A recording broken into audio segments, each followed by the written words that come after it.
Merci Seigneur. Alléluia, gloire à Jésus. Gloire soit rendue à notre Seigneur. Je suis encore heureuse parce que nous sommes dans la semaine de la célébration de la victoire de la croix de Jésus sur les ténèbres. Nous commémorons, comme on dit, ce que Christ a fait à la croix pour l'homme. C'est merveilleux. C'est merveilleux de savoir que Dieu nous a tellement aimés. Il nous a tellement aimés qu'il a envoyé son Fils unique sur la terre. Il ne l'a pas envoyé comme ça, mais il l'a envoyé pour mourir pour toi et pour moi. Quelle merveille! Quel privilège, quel honneur. Je voudrais que tu prennes un moment, le temps que tu invites, mais que tu prennes un moment pour reconnaître d'abord ce que Dieu a fait et lui dire merci pour ce qu'il a fait. Genre, si tu peux voir dehors, moins de bruit. Que tu prennes le temps de dire merci à Dieu. Merci à Dieu pour ce qu'il a fait à la croix. Pour toi, pour moi. Que nous prenions le temps de reconnaître ce qu'il a fait. Oui, c'est très important. Reconnaître ce que Dieu a fait. Et puis, le remercier pour cela.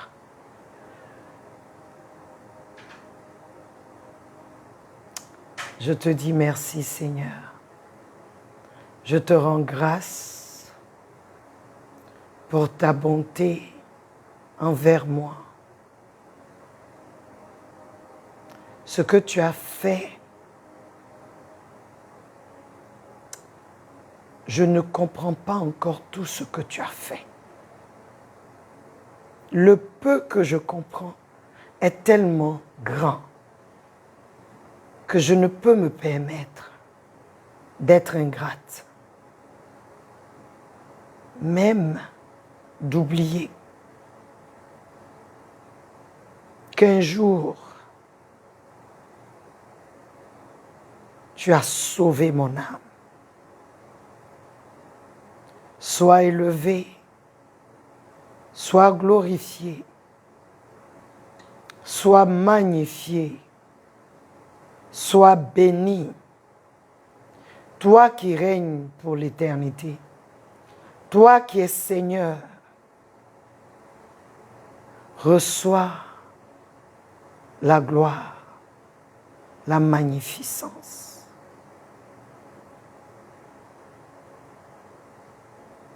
À toi la gloire, ô ressuscité. À toi la louange, l'honneur pour l'éternité. À toi la magnificence pour l'éternité. Reçois, ô Dieu,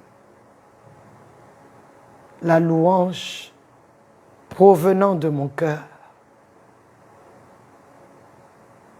Il n'y a aucun autre comme toi.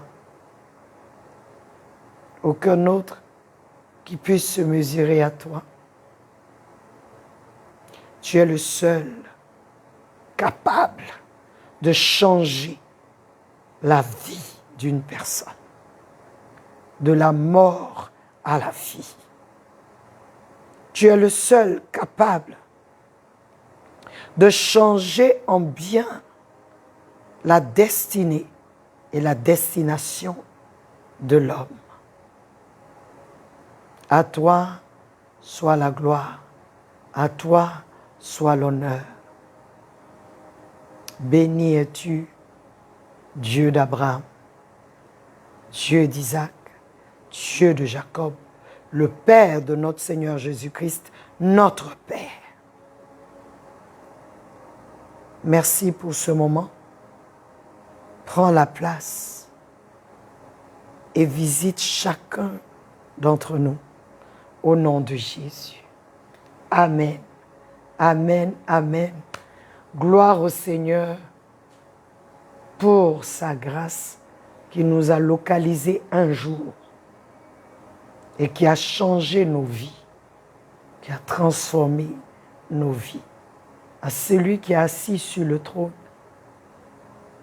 soit louange, honneur, magnificence, force, sagesse, à lui seul, à lui seul. Alléluia. Peuple de Dieu, nous parlons toujours du Dieu de miracles. Et aujourd'hui, nous sommes à la fac avec des questions encore.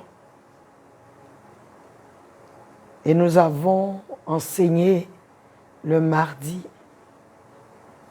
que le Dieu que nous servons est le Dieu qui peut changer nos situations en un clin d'œil, en 24 heures, comme il a fait dans 2 Rois, chapitres 6 et 7. Le prophète Élisée a proclamé, a donné une parole. Et j'ai dit que pour quelqu'un, ce jour-là, le lendemain, à la même heure, et je suis sûr que Dieu a fait. Nous attendons vos témoignages. Alléluia. Soyez bénis. J'ai bien aimé la parole que le Seigneur nous a donnée. On a dit ceux qui portent en dessous de leurs vêtements, qui donnent une apparence, mais qui ont autre chose en dessous, à l'intérieur, sur leur peau, le sac d'humiliation. Le Seigneur a ôté cela. Et j'ai la foi que cela a été fait. Alléluia. Alors nous allons, sans plus tarder, passer à nos questions. La première question est de la sœur Colombe, 8e tranche. Elle dit, « Bonjour pasteur, selon vous, pourquoi Jésus dit dans le livre de Matthieu 13, 12, « À celui qui a peu, on lui retirera encore, et on donnera encore à celui qui a beaucoup. » Bonsoir encore, Colombe. Sois béni. En fait, Colombe, ici, Jésus, notre Seigneur, nous fait savoir comment le royaume de Dieu, le royaume des cieux fonctionne. Avant d'aller au verset 12, Jésus a donné une parabole, la parabole du semeur. Il faut comprendre tout le chapitre et de quoi Jésus parlait. Dans le royaume de Dieu d'abord, il dit, tous sont reçus. Ceux qui sont sur le long du chemin ont reçu. Ceux qui sont dans les endroits pierreux ont reçu. Ceux qui étaient parmi les épines ont reçu. Ceux aussi qui étaient dans la bonne terre ont reçu la semence. Donc tous ont reçu de la part du semeur les graines. Mais maintenant, ce qu'il adviendra des graines ne dépend plus du semeur, mais de celui qui a reçu les graines. Les graines en elles-mêmes sont bonnes parce qu'il dit c'est la parole de Dieu. Le semeur, c'est Dieu, le Seigneur lui-même qui sème. Les graines sont bonnes en elles-mêmes et les graines qui sont données doivent être plantées, utilisées. Le Seigneur veut nous dire, Colombe, que l'oisivité n'est pas une option dans le royaume de Dieu. L'oisivité n'est pas une option dans le royaume de notre Père, notre royaume. Dieu s'attend à un rendement de la part de chacun de nous, car nous avons tous reçu des graines. Et ces graines dans nos vies doivent produire des fruits que nous devons porter. Donc, dans le royaume de Dieu, un fils, une fille qui ne porte pas de fruits est une disgrâce pour le Père. Comme naturellement, dans une famille physique, biologique, les parents ont mis des enfants au monde, ils ont investi dans leur vie, on nous met à l'école pour que demain, nous puissions porter des fruits. Et quand les enfants dans la maison deviennent des vagabonds, ne font rien, malgré l'investissement de leurs parents, c'est une disgrâce pour ces parents. C'est une honte. C'est la même chose dans le royaume de Dieu. Nous avons vu des familles où tout repose sur une personne. Pourquoi? Parce que cette personne apporte des fruits. Cette personne donne un rendement à l'investissement des parents. Et c'est cette personne que tout le monde écoute. C'est cette personne que les parents regardent. Parce que cette personne dans la famille relève la tête de la famille. C'est pareil dans le royaume de Dieu. Il a investi dans la vie de chacun d'entre nous. Quand tu lis, alléluia, quand tu lis l'explication de la parabole par le Seigneur Jésus, il te dit, pourquoi est-ce que chaque personne, il dit chacun a reçu. Chaque terre a reçu. Et il donne les raisons pour lesquelles les terres qui ne sont pas fructueuses, qui n'ont pas porté de fruits, il donne les raisons pourquoi elles n'ont pas porté de fruits. Et ces raisons-là pour Dieu ne sont pas des excuses. Pourquoi? Parce qu'il dit, chaque terre a reçu. Sur le chemin, la terre a reçu, mais l'ennemi est venu prendre. Pourquoi? Parce qu'on n'a pas compris, on n'a pas pris le temps de valoriser ce que Dieu nous a donné. On n'a pas pris le temps de comprendre ce que Dieu nous a donné. Donc l'ennemi vient arracher ce que nous avons reçu de nos cœurs. Et à ceux qui ont reçu et qui se sont réjouis à l'annonce de la bonne nouvelle. Mais parce qu'on n'a pas pris le temps de nous enraciner, quand le soleil vient, quand les problèmes arrivent, nous sommes offensés et le soleil nous brûle. Mais là, le semeur a vu l'état, mais il a donné quand même.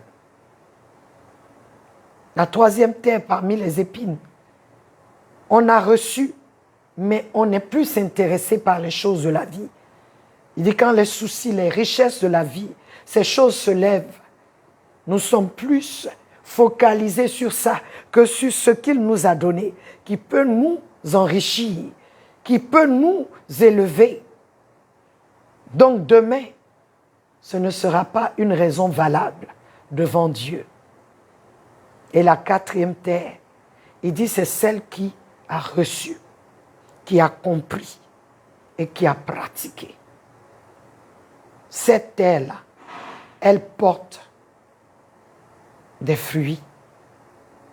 Cette terre porte des fruits. Parce que la sémence a le temps de produire en elle. La sémence a le temps d'opérer en elle ce qu'il faut. Et un jour, nous voyons les fruits. Dans le royaume de Dieu, il n'y a pas d'excuse. Parce qu'il donne à tout le monde. Ce même passage nous envoie dans l'évangile de Marc. Et on nous parle de talents. Il a donné des talents à plusieurs. À l'un, il a donné 1. À l'autre, il a donné 2. À l'autre, il a donné 5. Celui qui a eu 5 a fructifié. Celui qui a eu 2 a fructifié. Mais celui qui a eu 1 a enterré. 1, parce qu'il a reçu 1.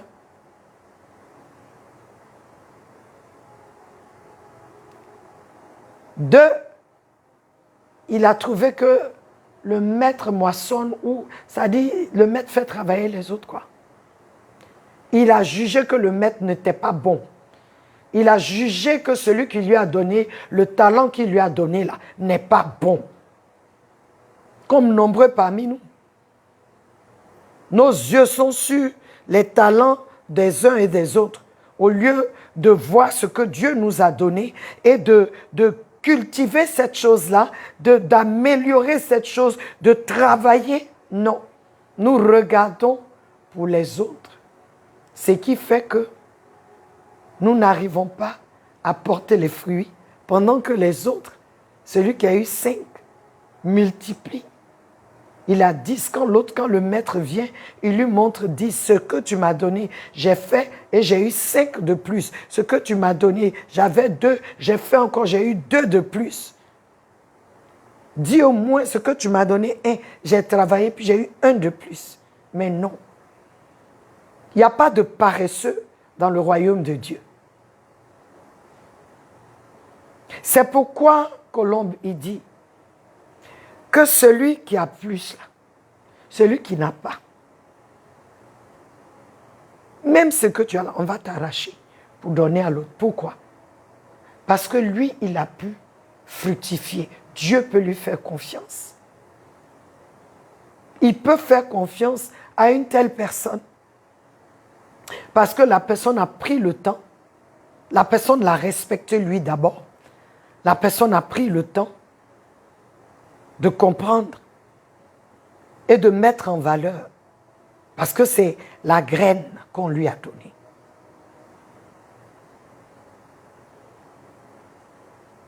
Donc je veux nous encourager. Dans le royaume de Dieu, il n'y a pas de gaspillage non plus. On ne va pas te donner et tu ne fais rien avec. C'est comme nombreux dans l'église veulent des titres, mais ils ne font rien même.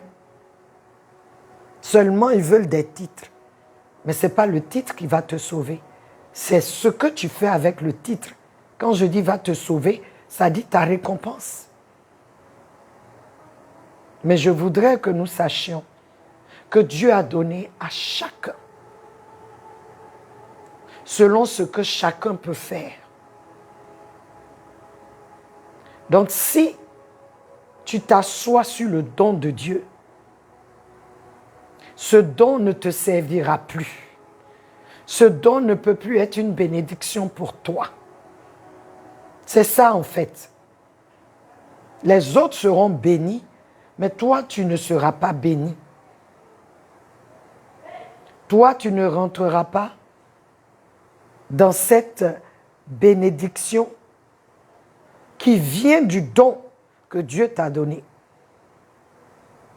Parce que les graines qui sont données, il dit, ceux qui ont compris, ont reçu et qui ont compris, ont porté du fruit. Certains ont fait 100%, certains ont fait 60% et certains ont fait 30%. Selon leur mesure. Dieu n'a pas dit à celui qui a fait 60, pourquoi tu n'as pas fait 100? Non, parce qu'il sait ce dont nous sommes capables. Et quand il nous donne la force, nous le faisons. Fais attention à ce que tu fais avec le don que Dieu t'a donné. le talent qu'il t'a donné. Si tu es assis, cela te sera enlevé et cela sera donné à un autre. Parce que tu ne fais rien avec. Tu es oisif. Soyons bénis. Il va donner à quelqu'un d'autre qui est plus digne. Amen. La deuxième question, il dit, une prophétie peut-elle nous dépouiller de notre libre arbitre? Thierry Bassi. Bonsoir Thierry, sois béni. Thierry, alors ici, selon Descartes, un philosophe français du XVIIe siècle, le libre arbitre est un exercice de la volonté qui consiste à faire ou non quelque chose. Donc, ma question est comment une prophétie peut te dépouiller de ton libre arbitre si tu n'y crois pas. Dans le jardin d'Éden, Ève a mangé parce que séduite. Elle a mangé le fruit interdit parce que séduite. Donc, elle a plus cru, en fait, en ce que le serpent lui disait qu'à la parole de Dieu qui le lui interdisait. Mais Adam, par rapport à Ève, a mangé le fruit par choix. Alléluia. Donc, en vérité, tout ce que nous faisons relève du choix que nous faisons. Que nous soyons séduits ou pas. Oui, une prophétie en laquelle tu as cru peut te paralyser. Comme nombreux aujourd'hui sont dans les sectes, nombreux aujourd'hui sont dans des sectes et ils sont devenus esclaves. Ils doivent suivre des rituels. Ce que la secte dit, c'est ce qu'il faut faire. Ce que le gourou dit, c'est ce qu'il faut faire. Donc tu n'as plus de volonté. Parce que tu as accepté, tu as cru en ce que la secte enseigne. Selon Dieu, le libre arbitre n'est pas seulement un acte de la volonté, mais d'abord le cœur et ensuite la volonté. Je donne un exemple. Lorsque Joseph a su que Marie était enceinte, il a voulu rompre leur fiançailles secrètement. C'est la décision qu'il avait prise dans son cœur. Et Dieu qui sait tout, lui envoya un ange pour lui dire que ce qui se passe avec Marie est de lui Dieu. Donc, il peut la prendre pour l'épouser. Dieu n'a pas forcé Joseph. Il a dit à Joseph, tu te poses des questions et comme tu es un homme juste, tu veux la laisser de manière privée pour qu'on ne la tue pas. Mais je viens te dire, ne la laisse pas. Prends-la parce que ça vient de moi. Ce qui en elle est de Dieu. Il avait toujours le choix. En tant qu'un homme juste, en sachant la vérité et en y croyant, il a changé d'avis et a épousé Marie. Il n'a pas été dépouillé de son libre arbitre, mais convaincu de ce que Dieu, de ce qui se passait était de Dieu. Dépouiller veut dire ôter ses vêtements à quelqu'un, le déshabiller, prendre quelque chose à quelqu'un malgré lui, le lui soustraire, l'en priver, le déposséder. Combien aujourd'hui sont dans les sectes ou dans des doctrines bizarres où leur esprit n'est pas en accord avec ce qui est dit, mais comme ils sont dedans, ils ne peuvent pas quitter. Ils continuent, ils ne sont pas en accord. Donc, Thierry, si une prophétie dépouille quelqu'un, dépossède quelqu'un, alors Dieu n'est pas dans cette prophétie. Car Dieu lui-même, il nous donne le choix. Il nous présente toujours les choses telles qu'elles sont. Et selon notre jugement, il s'attend à ce que nous fassions un choix. Et bien sûr, il s'attend à ce que nous fassions le bon choix, mais il ne nous force pas. Parce qu'il dit, je mets devant toi la vie et la mort. Moi, je te conseille de choisir la vie.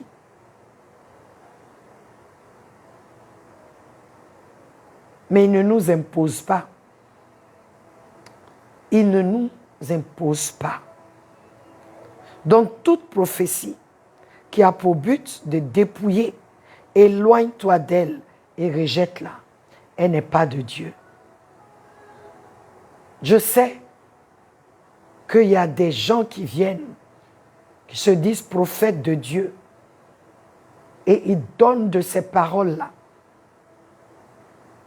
qui nous dépossèdent de ce que Dieu a pour nous. Ce n'est pas forcément financièrement, mais spirituellement, on vole ta lumière. Dieu qui t'enlève de l'esclavage, d'autres viennent te mettre dans l'esclavage.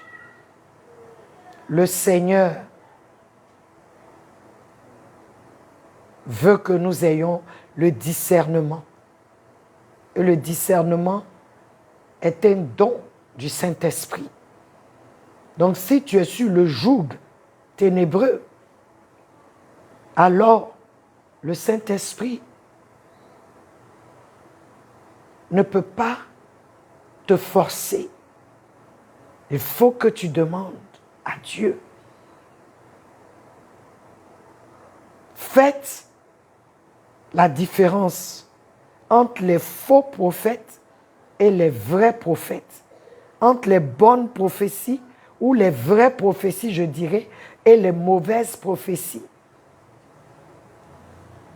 Je lisais le livre de 2 rois encore, où le roi, on dit le roi de Juda, est allé voir le roi de la Samarie. Et le roi de la Samarie lui a demandé de l'accompagner combattre des territoires encore qu'ils doivent prendre. Le roi de la Juda, Jéhoshaphat, a dit, oui, nous sommes des frères. Mais la parole dit, Jéhoshaphat qui connaît Dieu, qui craint Dieu, dit à son frère, est-ce qu'il n'y a pas de prophète de Dieu ici qui puisse nous dire, parce que nous on veut aller, mais on a besoin d'un homme de Dieu pour nous donner la pensée de Dieu. Il a fait venir des prophètes qui ont commencé à lui mentir. Et Jéhoshaphat, qui a le discernement, qui demande, est-ce qu'il n'y a pas un vrai prophète de Dieu? Il dit, oui, il y a un, mais lui, il ne dit jamais les choses qui sont à ma faveur. Aujourd'hui, l'homme aime entendre ce qu'il veut entendre. L'homme veut entendre ce qu'il veut entendre, ce qui va lui faire plaisir. L'homme ne veut plus entendre la vérité. Il dit, appelez-moi Mika. On a fait venir le prophète Mika. Mais celui qui allait prendre le prophète Mika, qui lui dit, quand on va là, dis des choses qui sont pour le roi. Mika aussi est venu, il dit, oui, tu peux partir. Mais comme il sait que Mika n'est pas un menteur, il dit, je n'aime pas ça. Ne t'ai-je pas dit de ne pas me mentir, de me dire la vérité? Il dit en vérité, voici ce que la parole dit. Tu ne vas pas revenir de cette guerre-là. Les enfants d'Israël seront dispersés quand vous allez partir. En fait, il lui a annoncé la défaite. Mais le roi, là, il est parti quand même. Et il est mort. Et Mika dit, il a vu comme un conseil dans les cieux. Ça me plaît. Où Dieu disait, qui je vais envoyer pour mentir à ce gars-là? Parce qu'il n'est pas bon. Et il y a quelqu'un qui s'est présenté pour dire, moi je vais aller et je vais mettre le mensonge dans la bouche des prophètes qui sont là-bas. Et ils vont lui mentir. Ça arrive aujourd'hui. On peut te dépouiller parce que tu crois à n'importe quoi. Jocelyn, tu crois à n'importe quoi. Tu veux entendre ce qui t'arrange. Et comme Dieu sait ça, puisque quand il te donne la vérité, tu ne veux pas, qu'est-ce qu'il fait? Il envoie. Il laisse. Le diable aussi va. Et puis on te dit des choses. Le Seigneur me dit, donne tout ceci, tout ce que tu as. Le Seigneur me dit, fais telle ou telle chose. Et tu es dépouillé complètement. À la fin, on dit, mais les pasteurs là, ce sont des menteurs. Les prophètes là, ce sont de faux prophètes. Mais non, il y a les vrais et puis il y a les faux. Les faux là, ils arrivent à berner ceux qui veulent entendre n'importe quoi. Parce qu'aujourd'hui, les hommes ne veulent plus entendre la vérité. Donc, ce qu'on veut entendre là, Dieu aussi laisse, on entend. Sinon, une prophétie vient pour guider, pour confirmer quelque chose que Dieu t'a dit, pour te guider dans le futur, pour t'amener à la repentance, te montrer le chemin. Une prophétie, ce n'est jamais pour dépouiller quelqu'un. Donc Thierry, faites attention. Merci. Troisième question. Bonjour pasteur. Je me dis que je n'écoute pas assez le Seigneur. C'est pourquoi je n'ai pas encore vu mon miracle. Alors c'est le frère Lewis, mais il a posé 3 questions. La première de ces questions, qui est la troisième question, il se dit que c'est parce qu'il n'écoute pas assez le Seigneur, c'est pourquoi il n'a pas encore vu son miracle. Bonsoir Lewis, sois béni. Cela peut être vrai, ça peut être une raison. Pourquoi tu n'as pas ton miracle comme tu dis. Mais le miracle est du ressort de Dieu et il n'est pas conditionné par nos bonnes ou mauvaises actions. C'est la générosité de Dieu, c'est sa bonté envers nous, c'est son amour envers nous. Car la Bible dit que Jésus-Christ est mort à la croix pendant que nous étions encore pécheurs. Dieu a envoyé le salut pour les hommes. Il a fait ce miracle pour nous. Donc ce que je peux te dire, c'est Dieu qui de manière surnaturelle, extraordinaire, qui agit dans nos vies. Le miracle de Dieu dans nos vies est une réponse à un besoin qui, humainement parlant, n'a pas de solution chez les hommes. Maintenant, est-ce qu'écouter Dieu est important? Oui, c'est très important, car celui qui écoute Dieu marche dans la lumière. Celui qui écoute Dieu, ça veut dire qu'il obéit à Dieu entièrement, totalement. Celui qui n'écoute pas Dieu va à sa propre perte. C'est quoi écouter Dieu? Écouter Dieu, c'est méditer la parole de Dieu et la mettre en pratique. Oui. Le psaume 119 au verset 105 dit « Ta parole est une lampe à mon pied et une lumière à mon sentier. » Oui, c'est ça. Quand j'écoute la parole de Dieu, ça dit, je la médite, je la comprends, je la mets en pratique. Elle m'illumine.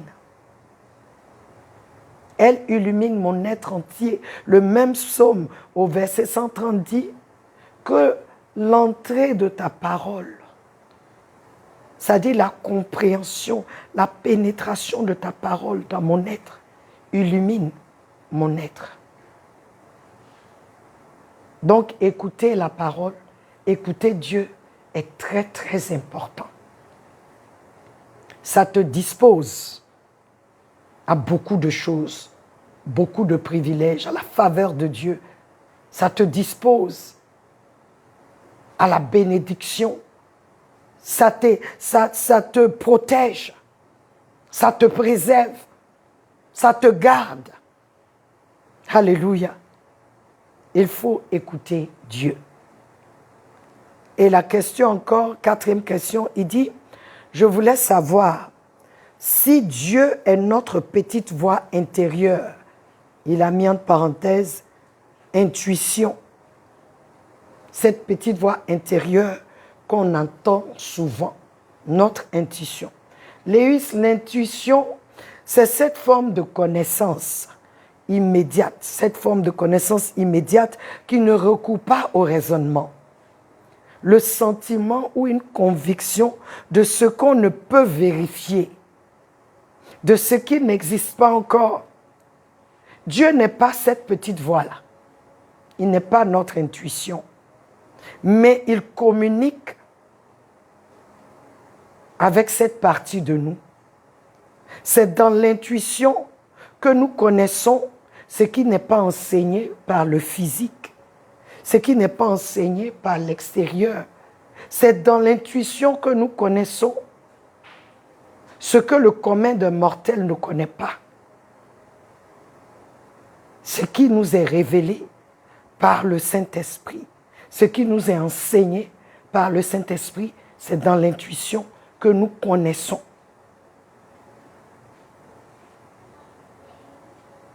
Comme je prends un chemin et je sens, je connais en moi que cet autre chemin ne sera pas praticable.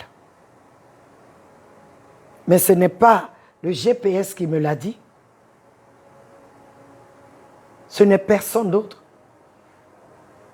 Et souvent, ce n'est pas praticable parce que ce n'est pas parce qu'il y a l'embouteillage, mais c'est parce que Dieu sait, à l'heure où je vais passer, il y aura un accident et Dieu me fait passer ailleurs. Parce que dans mon être, dans mon intuition, j'ai cette conviction que je ne dois pas passer là. Et quand je passe de l'autre côté et que j'apprends qu'il y a eu un accident à la même heure, j'ai dit waouh!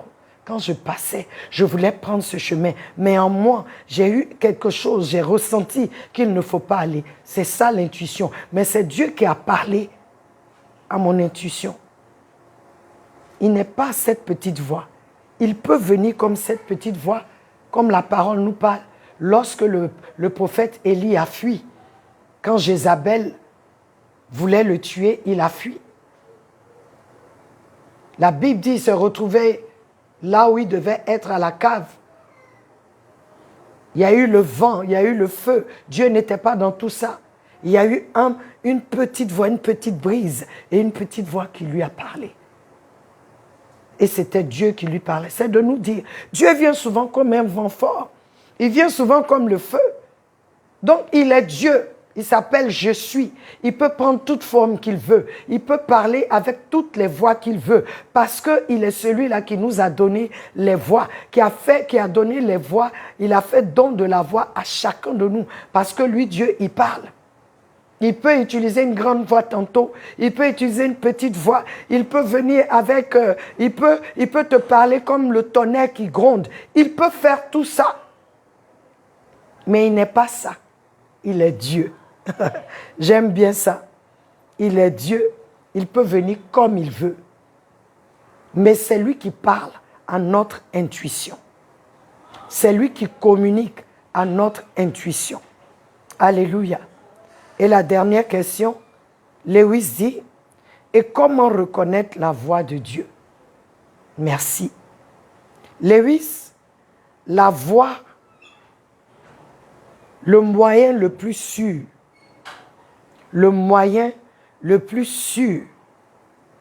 pour connaître ou reconnaître la voix de Dieu, c'est la parole de Dieu.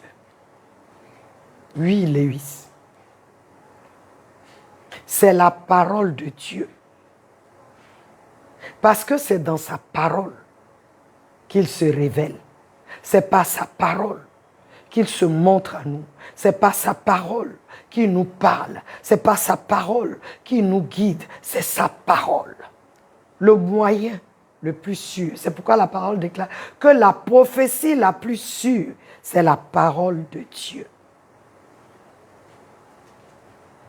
Comment tu reconnais la voix de Dieu? C'est dans sa parole. Ce n'est pas ailleurs. C'est sa parole d'abord. C'est une communion régulière avec lui par sa parole, dans sa parole. C'est-à-dire une vie de prière, une vie de méditation de la parole de Dieu. Et cela nous prédispose à reconnaître la voix de Dieu. Parce que si tu as l'habitude de méditer et de communier avec Dieu, il y a des choses qui se passeront. Quelqu'un viendra donner une prophétie ou quelqu'un viendra donner une parole. Tu sauras que c'est en contradiction avec Dieu parce que c'est pas ce que sa parole dit. Tu le sauras. C'est pas sa parole, la communion avec lui, c'est-à-dire la vie de prière. Ce n'est pas l'adoration, mais cette vie de prière, quand je viens, qui est basée, c'est-à-dire j'ai médité la parole et c'est la parole là que je viens. Quand je viens, Éternel, j'ai lu la parole dit qu'au commencement était ta parole. La parole était avec Dieu, la parole était Dieu. Ô Seigneur, donne-moi de connaître ta parole. La parole était avec toi. Donc elle te connaît. Donc ce que la parole peut me dire de toi est vrai. C'est pourquoi il dit, celui qui fait de la loi de Dieu ses délices sera comme un arbre planté auprès des courants d'eau. Cet arbre, les feuillages de cet arbre ne flétriront jamais. Et cet arbre portera des fruits en sa saison. C'est-à-dire, quand ce n'est pas sa saison, elle ne ressent pas que ce n'est pas sa saison parce que son feuillage est toujours vert. Elle est abreuvée. Cet arbre plutôt, il est abreuvé. Parce qu'il est enraciné. Et où ses racines sont, il y a des courants d'eau. Il y a l'eau qui est là, qui l'abreuve. L'eau qui fait que cet arbre est toujours nourri. Il dit, c'est lui qui fait de la loi de Dieu ses délices. Si tu connais, tu médites, la parole de Dieu deviendra pour toi, alléluia, l'épée de l'esprit dans ta bouche. Quand tu diras, le Saint-Esprit exécutera cette parole. Parce que tu communies avec elle. Et c'est elle que tu amènes devant Dieu. Rien d'autre, pas tes émotions, mais ce qu'il dit de lui, ce qu'il est. Alléluia. Aussi, la communion avec les saints, car Dieu peut te parler par ton pasteur, ton frère, ta sœur.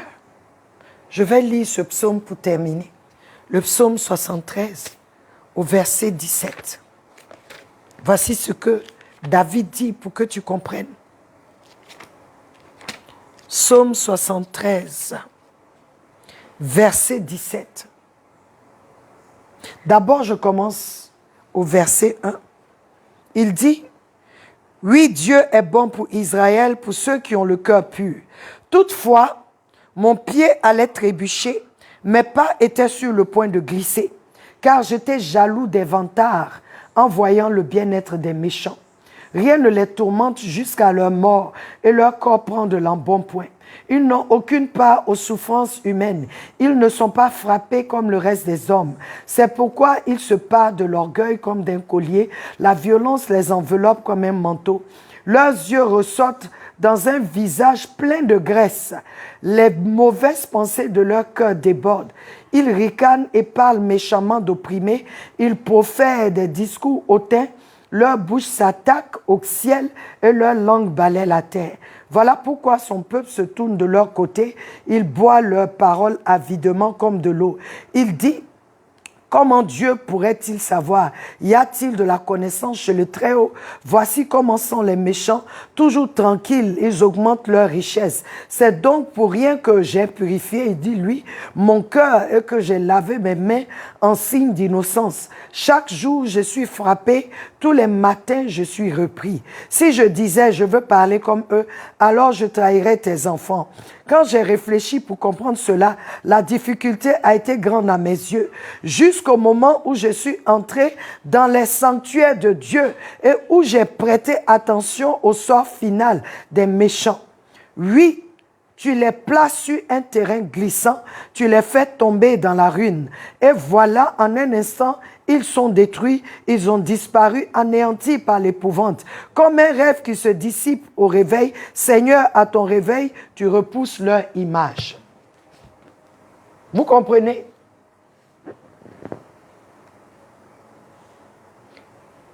Tu vas connaître Dieu par sa parole en allant dans le sanctuaire, en étant avec tes frères et sœurs.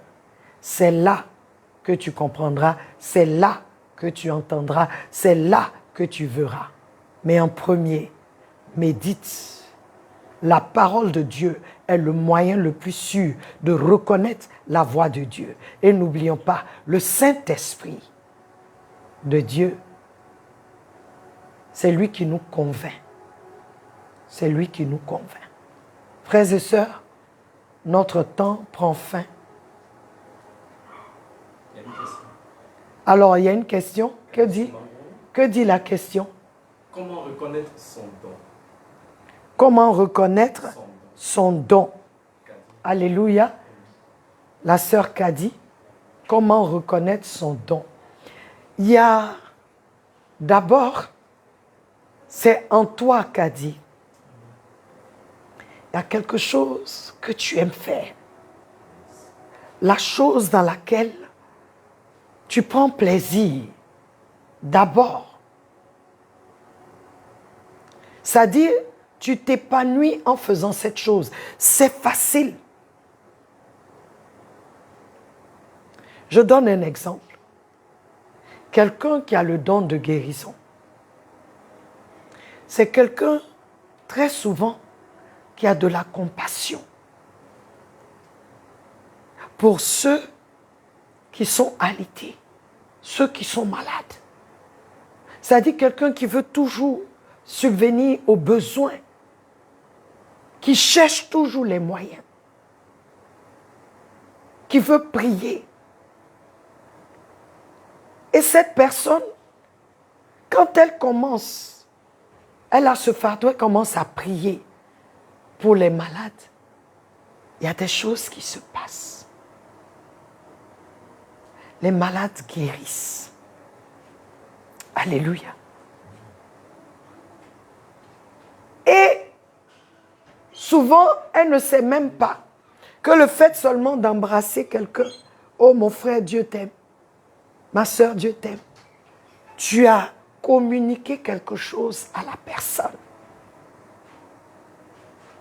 Donc, en premier, c'est quelque chose que tu aimes faire. Tu peux connaître que, Dieu m'a donné ce don parce que j'aime ça et quand je le fais très bien. Et puis tout le monde me dit, waouh, c'est bon ça là, c'est telle chose. Déjà les hommes sont le deuxième, je dirais la deuxième phase qui te dira, mais tu sais faire, tu fais très bien telle chose. Et Dieu même peut te révéler ce qu'il veut que tu fasses, qu'il t'a donné à faire.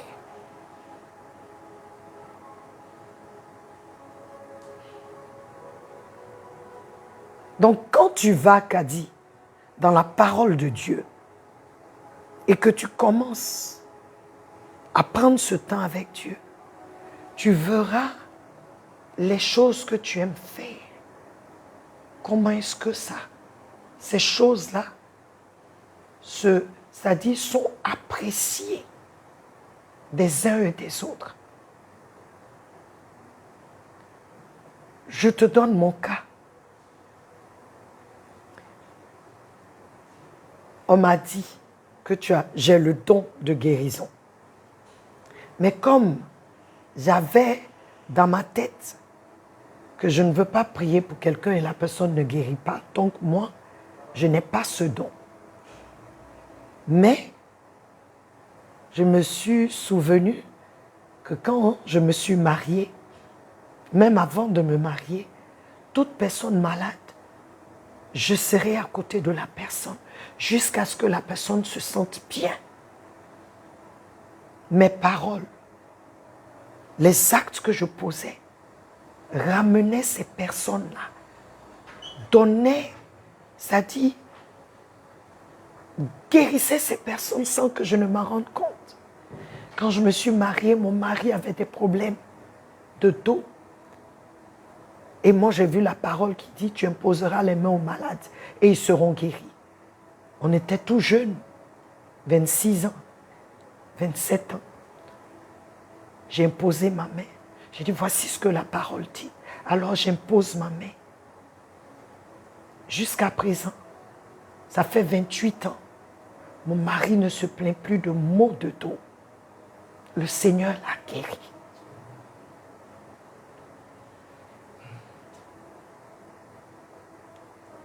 Et j'ai entendu, maintenant, c'est venu encore la prophétie. Dieu t'a donné le don de guérison. Et je confesse, parce que depuis qu'on m'a dit ça, maintenant, c'est un peu difficile. Parce que dans ma tête, quand j'impose, quand je prie, il faut que la personne guérisse en même temps. Mais ce n'est pas moi qui guéris, c'est lui. Il m'a donné un don, donc quand je le fais, je dois croire en lui. Donc, qu'est-ce que tu aimes faire, ma sœur? Qu'est-ce que tu aimes faire? Vois déjà ce que tu aimes faire. Et tu verras que ça peut être le don que Dieu t'a donné ou le talent qu'il t'a donné. Et commence à exercer. Commence à agir. Et tu auras la confirmation. Les hommes te diront, c'est très bien ce que tu fais. Quand tu fais telle chose, c'est ça, c'est super. Et c'est toi qu'on va appeler pour telle ou telle chose. J'espère que la réponse te satisfait. Tu peux encore nous parler en inbox et on va parler ensemble. Peut-être maintenant faire un brainstorm. Tu vas nous dire ce que tu aimes et qu'est-ce que tu aimes le plus. Et ensemble, on pourra t'aider à découvrir ton don. Amen. Peuple de Dieu, notre temps prend fin. Que le nom du Seigneur soit béni. J'espère que tu as été satisfait par les réponses. Moi, je suis satisfaite par les réponses de ta question. Parce que Dieu a répondu. Sois béni Colombe, sois béni Thierry, sois béni Lewis, sois béni Kadi. Que la victoire de la croix de Christ soit palpable dans vos vies. Que vous puissiez célébrer ce que Christ a fait. Il l'a déjà fait dans vos vies. Et que vous puissiez marcher dans cette victoire. Christ a vaincu le tombeau. Christ a vaincu les ténèbres. Christ a vaincu le péché. Christ a vaincu les maladies. Christ a vaincu les infirmités. Ah, Christ a vaincu Satan. Car il a fait d'eux un spectacle public. Il les a dépouillés de toute autorité, de tout pouvoir. Toi et moi, nous sommes plus que vainqueurs, car nous avons mis notre confiance en Christ. Et la victoire de la croix est notre partage. Soyez bénis, Éternel, bénis chaque personne connectée et ceux qui vont se connecter. Que ta main droite agisse, que ceux-mêmes qui s'attendent à toi en cette saison précise, que la victoire de la croix brise les chaînes de servitude, que la puissance de la croix descende sur eux et que la victoire de la croix soit palpable dans leur vie. Au nom de Jésus. Soyez bénis et bonne fête Pascal. Je vous aime et Jésus vous aime plus. Amen.